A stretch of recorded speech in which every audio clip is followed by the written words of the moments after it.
I want to talk about that because someone like you started off with hardships. Yes, Growing up in China. Yes, then, I grew up. I was born into revolution and change and terror in mainland China.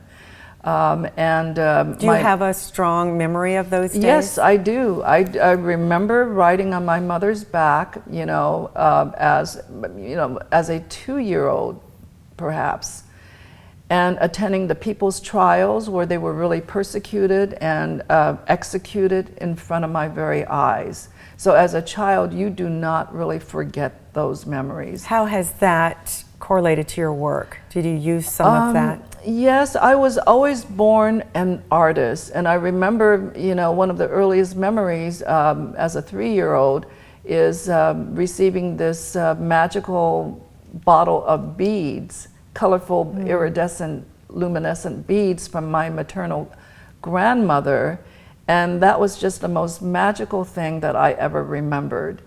And I just really think that it's somewhat sweet, sort of a sweet irony that today I'm sort of known as the Queen of Beads because I use a lot of hand beadwork as part of my couture flourishes and embellishments for the work that I do in fashion today.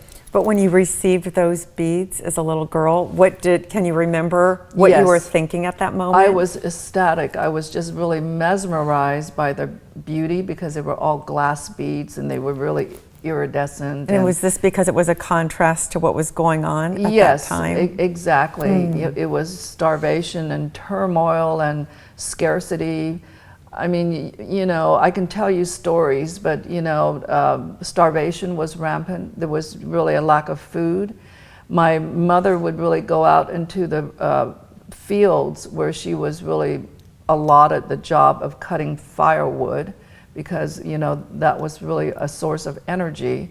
And she would really trap field mice as a source for food for dinner. And how about my little grandmother whom I was so attached to?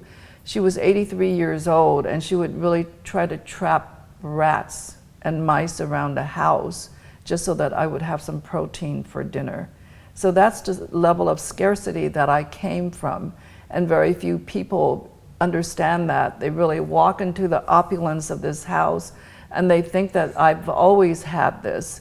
But everything that I have, Lisa, is really completely hard-won, and it's all really completely self-made. I did not inherit this. I was not given this or gifted this. I did not steal it from anybody. I really created all of this, and I really made it for myself, and I'm very proud of that fact, and that's why I really remain so independent as a woman. I never really depended on a man for my keep or anything like that. I think I've been accorded the biggest honor that any artist can ever have, and that is to really make a great living from creating my art. And that is the highest honor to be bestowed on an artist.